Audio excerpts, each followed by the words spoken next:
¿Cómo están, queridos amigos? Un placer estar con ustedes en esta hora, en este su programa Pasajes y Personajes de la Biblia, un programa que hemos hecho para tratar de tomar algún momento específico en la palabra de Dios, donde podemos sacar alguna enseñanza para que nosotros podamos aplicarla de alguna forma en nuestras vidas.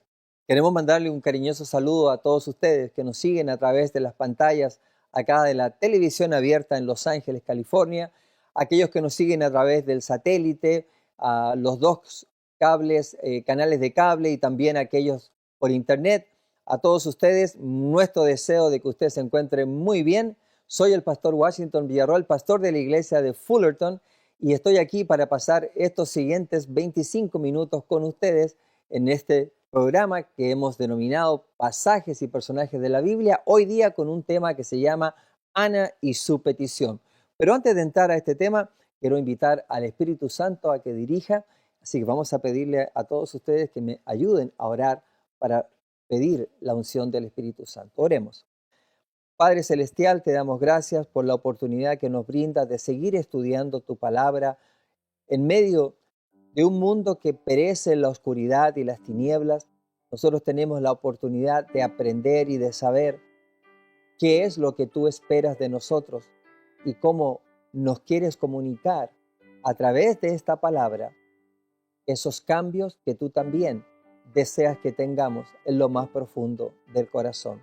Ayúdanos a comprender a través de este estudio cuál es tu voluntad para tu pueblo y que tu Espíritu Santo nos hable directamente a la mente y al corazón. En el nombre sagrado y bendito de Jesús te lo pedimos y agradecemos de antemano. Gracias por escucharnos y por estar con nosotros en este programa. Amén, Señor. Amén. Muy bien, vamos a entrar de lleno a el programa de este día con el tema Ana y su petición. Primera de Samuel, capítulo 1, versículo 1 al 3, nos dice: Hubo un varón de Ramataim, de Sofim, del monte de Efraín, que se llamaba Elcana, hijo de Jeroboam, hijo de Eliú, hijo de Tohu, hijo de Suf Efrateo. Y tenía él dos mujeres, el nombre de una era Ana y el de la otra Penina, y Penina tenía hijos, mas Ana no los tenía. Lo primero que quiero hacer ahora es, voy a ir pausando para ver cómo algunas cosas nos hablan de lo importante que es ir notando lo que la palabra de Dios dice. Primero dice que él tenía dos mujeres. Déjenme aclarar que nunca fue el propósito de Dios que un hombre tuviera dos mujeres, o dos, o tres, o más. Siempre el propósito de Dios era un hombre y una mujer. Por eso que creó a Adán y a Eva, no creó a Adán y muchas Evas, sino que una sola esposa. ¿Por qué permitió? Bueno, por la dureza del corazón del hombre, por la entrada del pecado, por el efecto de la población, de la población de la tierra. Permitió, ¿cierto?, que algunas veces se diese, digamos, la oportunidad de permitir que un hombre tuviese, en el caso, por ejemplo, de él, pareciera que su esposa no podía tener hijos. Pero igual le ocasionaba muchos problemas. Muchas cosas Dios permitió antes. Por ejemplo, también permitió que se casaran entre hermanos. ¿Por qué? Porque se necesitaba poblar la tierra y la única forma que comenzaran era casarse entre hermanos. Hoy en día la misma Biblia pues condena eso. No podemos ver, por ejemplo, la desnudez de nuestra madre, de nuestra hermana, de nuestra familia, porque es pecado. Por lo tanto, muchas cosas en el comienzo se permitieron, aunque no eran el propósito de Dios, por ejemplo, nunca que hubieran un hombre con dos mujeres. Suficiente con una. Y eso merecería toda la atención del esposo. Vamos a seguir en esta lectura y dice: y tenía él dos mujeres, el nombre de una era Ana y el de la otra Penina, y Penina tenía hijos, mas Ana no los tenía. Y todos los años aquel varón subía de su ciudad para adorar y para ofrecer sacrificios a Jehová de los ejércitos en Silo, donde estaban dos hijos de Elí, Ofni y Finés, sacerdotes de Jehová. Fíjense bien que este hombre tenía estas dos mujeres, pero lamentablemente una tenía hijos y la otra no los tenía, pero parecía que era un hombre muy consagrado porque dice que subía constantemente todos los años a adorar a Dios al lugar donde tenía que adorar, donde tenía que ofrecer sacrificios. Era un hombre consagrado, era un hombre que tenía a Dios en su corazón y todo lo que hacía, pues lo hacía siempre con Dios presente en su mente. Nos muestra que esta es una persona que tenía los pies puestos en la tierra, un hombre consagrado a Dios y un hombre que hacía lo que Dios le pedía en todo orden de cosas. Sigamos con nuestra historia. Fíjense bien que él dice que va a donde están los sacerdotes de Jehová para poder ofrecer sacrificio. Ahora, yo puse ahí primeramente una línea para tratar de sacar algo positivo, tratar una enseñanza. Hoy en día no hay sacerdotes desde el punto de vista bíblico. Sacerdocio significa intercesión y la intercesión, el único sacerdote y el único intercesor que nosotros los hombres tenemos es Cristo Jesús. El mismo libro de Hebreos nos lo dice.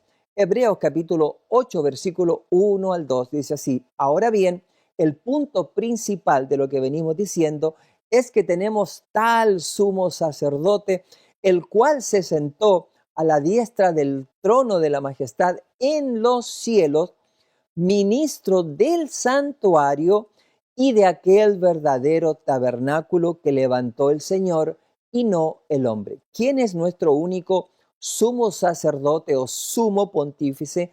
Ese es nuestro Señor Jesucristo. Él es el intercesor entre Dios y los hombres. En ese momento sí existía sacerdocio porque todavía no había venido el Señor Jesucristo.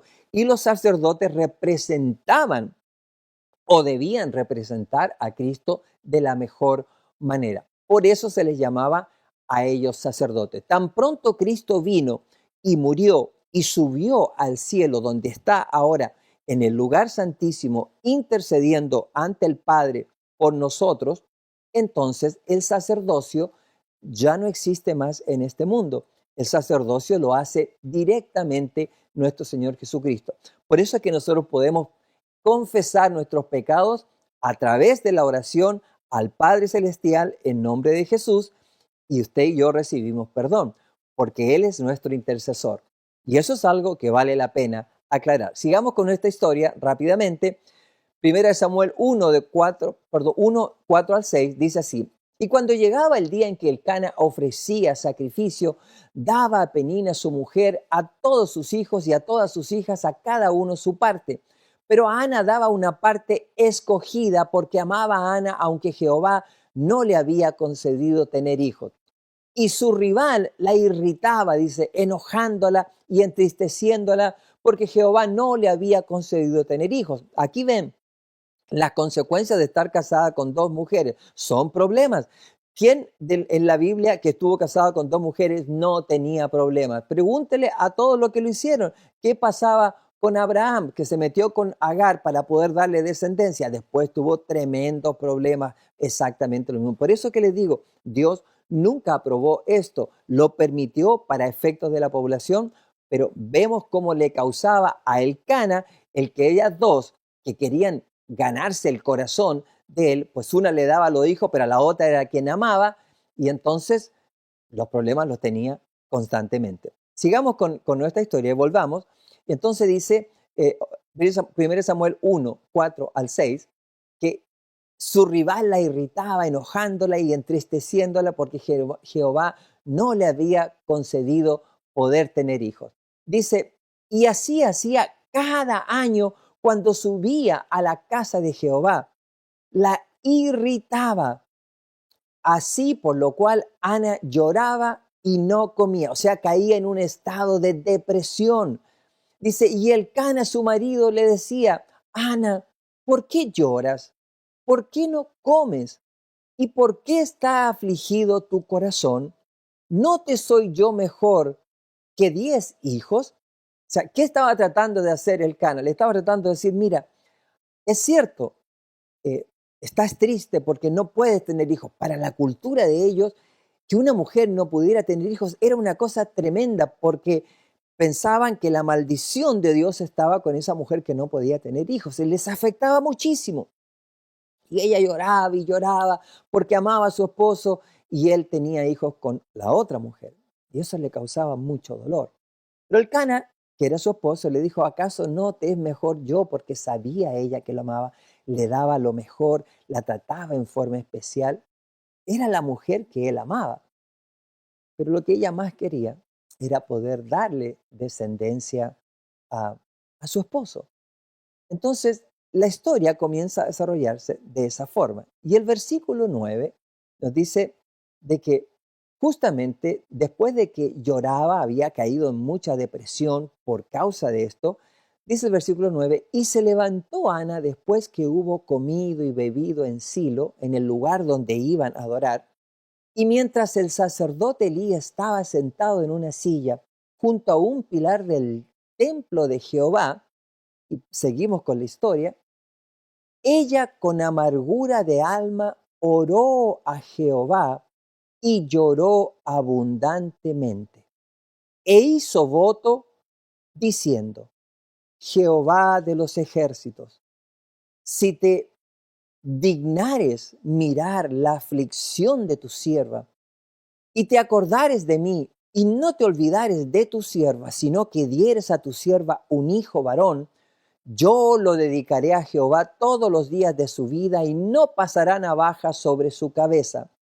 Mientras ella oraba largamente delante de Jehová, Elí, que era el sacerdote principal, estaba observando la boca de ella. Ella hizo algo realmente importante. Cuando uno tiene un problema y una dificultad, algo que te cause mucho dolor, lo primero que tenemos que hacer es ir a Dios, es ir a Jehová y orarle, pedirle, buscarle de corazón. Si tenemos que llorar, lloremos. Si tenemos que buscar, busquemos. Tenemos que abrir nuestra mente con Él. Nosotros acostumbramos a tener oraciones muy simples y generalmente preferimos ir y pedir, ¿cierto? Contarle nuestras cosas a alguien que nosotros podamos ver. Pero ¿quién mejor que Dios para ir a contarle nuestros problemas? ¿Quién mejor que alguien con una sola palabra puede solucionar nuestros problemas? Y esta mujer, Ana, fue lo que hizo. Sabiendo que ella estaba atribulada de corazón porque no podía dar a luz hijos, entonces fue al templo. Y mire lo que dice, lo que cuenta esta historia. Volvamos. Dice el versículo 13, pero Ana, dice, hablaba en su corazón y solamente se movían sus labios y su voz no se oía. Y Elí, que era el sacerdote, la tuvo por ebria. Entonces le dijo Elí, ¿hasta cuándo estarás tú o hasta cuándo estarás ebria? Digiere tu vino. Y Ana le respondió diciendo, no, señor mío, yo no soy una mujer atribulada, yo soy una mujer atribulada de espíritu. No he bebido vino ni sidra, sino que he derramado mi alma delante de Jehová. No tengas a tu sierva por una mujer impía, porque por la magnitud de mis congojas y de mi aflicción he hablado hasta ahora. Y acá tengo dos puntos muy importantes. Número uno, ¿por qué él se sintió con derecho de juzgar a Ana si ni siquiera sabía que ella estaba ebria? Solamente por la apariencia que daba. Claro, los judíos eran muy formales y les gustaba el formalismo puro. Pero esta mujer rompió el formalismo y seguramente fue delante de Dios y seguramente hacía cosas y lloraba. Y como ellos eran muy así, entonces la juzgó inmediatamente de que ella estaba ebria. Le pregunto, ¿podemos nosotros juzgar a un ser humano? Especialmente alguien que tenía una posición como esa, juzgar por las apariencias lo que ella estaba pasando. Estuvo bien que le haya dicho sin siquiera preguntarle, Ana, o cualquiera que sea hija, ¿estás bien? ¿Tienes algún problema? No, inmediatamente, sin siquiera saber, le dijo, digiere tu vino. No puedes juzgar a nadie, porque tú y yo sabemos que no debemos juzgar a nadie. Mire lo que dice el libro de Santiago, capítulo 4, versículo 11 al 12. Dice así, hermanos, no murmuréis los unos de los otros. El que murmura del hermano y juzga a su hermano, murmura de la ley y juzga a la ley. Pero si tú juzgas a la ley, no eres hacedor de la ley, sino juez. Uno solo es el dador de la ley que puede salvar y perder. Pero tú, ¿quién eres para que juzgues a otro? Fíjese lo que la palabra de Dios nos dice. Nosotros no podemos juzgar a nadie. El único que tiene el poder para juzgar es Dios. Y ese poder se lo entregó todo en manos a su Hijo. Para eso es el juicio. ¿Somos nosotros capaces de juzgar a otros? Nunca. Ese es un engaño de Satanás, creyendo que podemos juzgar a las personas sin siquiera haber sentado a conversar, sin siquiera saber si eso era verdad. Mire lo que dice esta cita, Exaltada de Jesús, noviembre 16, en nuestra PowerPoint de este día. Dice así, yo comprendo cómo trabaja el enemigo, dice la sierva del Señor, y quisiera decir a cada alma, no juzguéis para que no seáis juzgados, porque con el juicio con que juzgáis, seréis juzgados, y con la medida con que os medís, os serás medido. Hay ocasiones cuando tenemos que tomar una posición decidida, pero junto con magnificar al Señor, estén seguros de no condenar ni acusar a otros. Si nuestro pueblo se dividiera, todas las potencias del infierno se regocijarían. ¿Qué es lo que nos está diciendo acá la sierva del Señor? Que por causa del juicio que nosotros emitimos entre hermanos, se producen toda clase de divisiones. Y cuando nos dividimos, las potencias de Satanás, del infierno, son las que vienen a tomar control de nuestro pueblo. O sea, tenemos que tener cuidado en no caer en este tipo de cosas. Por supuesto que tenemos que tener cuidado. Nosotros no debemos, bajo ningún punto de vista, pues estar haciendo juicios sobre los demás, ya que nosotros no somos quien, ni leemos la mente, ni leemos el corazón, ni podemos hacer absolutamente nada. ¿Cuál es la actitud más segura? No enjuiciar a nadie. La palabra de Dios nos dice que si tú tienes alguna cosa, ve y habla con ese hermano, pregúntale, pero no lo juzgues, no le acuses, hazle la pregunta. ¿Qué debió haber hecho él? Haberle dicho, Ana, ¿estás bien? ¿Tienes algún problema? ¿Has a lo mejor bebido? Y ella le hubiera contestado, pero le dijo, no, no me juzgues, no sabes lo atribulada que estoy para que tú vengas a decir. ¿Qué si él le hubiera dicho a alguien más? Oh, vino esta mujer y se puso aquí a orar y estaba completamente ebria. Y entonces esa persona le hubiera dicho a otra, y así como se riegan todos los malos conceptos que muchas veces tienen las personas de alguien que injustamente fue eh, llevado a un concepto que ni siquiera estaba cerca de la verdad. Por eso es que tenemos que ser muy cuidadosos, porque al juzgar nos estamos juzgando a nosotros mismos. Y con esa misma medida con que juzgamos, nosotros seremos juzgados y medidos. La sierva del Señor nos dice en Exaltada de Jesús, noviembre 16, en nuestro PowerPoint, el Salvador dijo claramente, porque con el juicio con que juzgáis, seréis juzgados. ¿Quién puede comparecer delante de Dios y declarar que posee un carácter intachable y una vida libre de culpa? ¿Cómo entonces algunos se atreven a criticar y condenar a sus hermanos? Las mismas personas que aspiran a la salvación únicamente gracias a los méritos de Cristo, que deben buscar el perdón por su sangre, se encuentran bajo la más estricta obligación de ejercer amor, piedad y perdón hacia sus prójimos pecadores. Fíjense bien, hay muchos conflictos muchas veces porque nosotros no comprendemos esto. Todos somos salvos por gracia. Nadie de nosotros llegará al cielo porque somos mejores que nadie. ¿Podemos juzgar? No podemos juzgar. ¿Debemos juzgar? No debemos juzgar. ¿Tenemos derecho a juzgar? No tenemos ningún derecho a juzgar.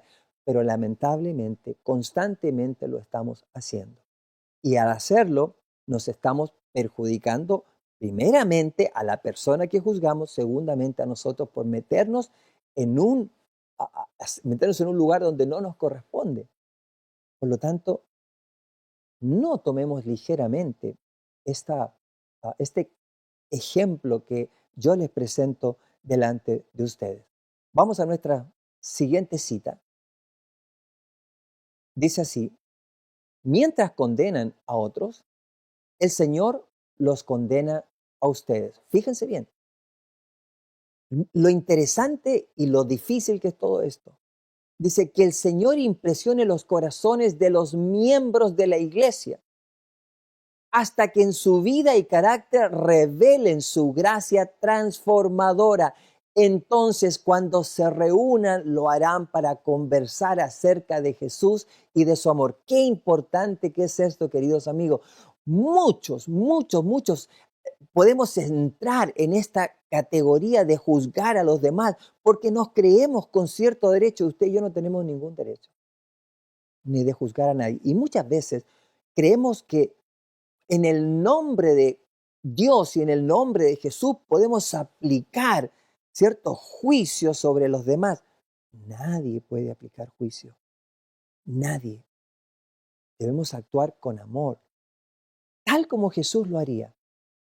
No debemos condenarnos, porque al condenar a los demás, nos estamos condenando a nosotros mismos. Nuestras palabras fuertes contra las personas van a volver en contra de nosotros. Y toda palabra que nosotros hablemos ociosamente está y queda anotada en los récords celestiales para el juicio. Les pregunto, ¿debemos nosotros tomar en serio este asunto de la crítica y la condenación y el juicio que hacemos contra nuestros hermanos? Claro que sí. Esto puede traer grandes problemas y dificultades dentro de la iglesia, dentro de nuestro ámbito donde trabajamos, dentro de donde vivimos. Por eso debemos practicar lo que Dios nos dice. No juzguemos a nadie, porque de la misma forma en que nosotros hacemos juicio, nosotros seremos juzgados. Vamos a la siguiente cita, está en Salmos 2, Salmos 62, versículos 5 al 9. Dice: alma mía, en Dios solamente reposa, porque de Él es mi esperanza. Él solamente es mi roca y mi salvación. Es mi refugio, no resbalaré. En Dios está mi salvación y mi gloria. En Dios está mi roca fuerte y mi refugio. Esperad en Él todo el tiempo, oh pueblos, derramad delante de Él vuestro corazón. Dios es nuestro refugio. Por cierto, vanidad son los hijos de los hombres, mentira los hijos de varón. Pesándolos a todos igualmente en la balanza, serán menos que nada. Otra enseñanza: usted y yo debemos ir delante de Dios. Derramemos nuestro corazón delante de Dios. Es en Él es nuestra roca y Él es nuestra salvación. Él es mi refugio y en Él no resbalaré. Pero hay muchos que ponen sus ojos en el hombre y eso es un tremendo error. Se llama idolatría. Ningún ser humano te puede salvar. Solamente la única roca es Jesús. Y nosotros debemos confiar únicamente en Él. Todas sus enseñanzas son para nuestro bienestar. No son para el bienestar de los demás y no de mí. Yo tengo que empezar conmigo mismo. Cada una de las cosas que Dios comparte con nosotros es para que la apliquemos en nuestra vida. Nosotros tenemos la tendencia de mirar para los demás, pero no nos miramos a nosotros mismos. Termino con la última cita de este día, y está en 1 Samuel 1, 17, 19, que es el final de esta corta pasaje que comparto con ustedes. Dice así: Elí respondió y dijo: ve en paz, y el Dios de Israel otorgue la petición que le has hecho. Y ella dijo, halle tu sierva gracia delante de tus ojos. Y se fue la mujer por su camino y comió y no estuvo más triste. Fíjense bien, que ella, después de derramar el alma delante de Dios, de dejar todas sus cargas, pues ahora se puso contenta y pudo hasta comer. Hermanos, no hay mejor lugar que dejar nuestras cargas que con Dios mismo. Sacará ese peso encima. Termino diciendo, y levantándose de mañana, adoraron delante de Jehová. Después que nos saque el peso, lo mejor que podemos hacer es adorar.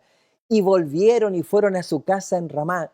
Y Elcana se llegó a Ana, su mujer, y Jehová se acordó de ella. Claro, le contestó su oración, le contestó su petición, porque su corazón fue derramado, porque su vida la puso en las manos de Dios.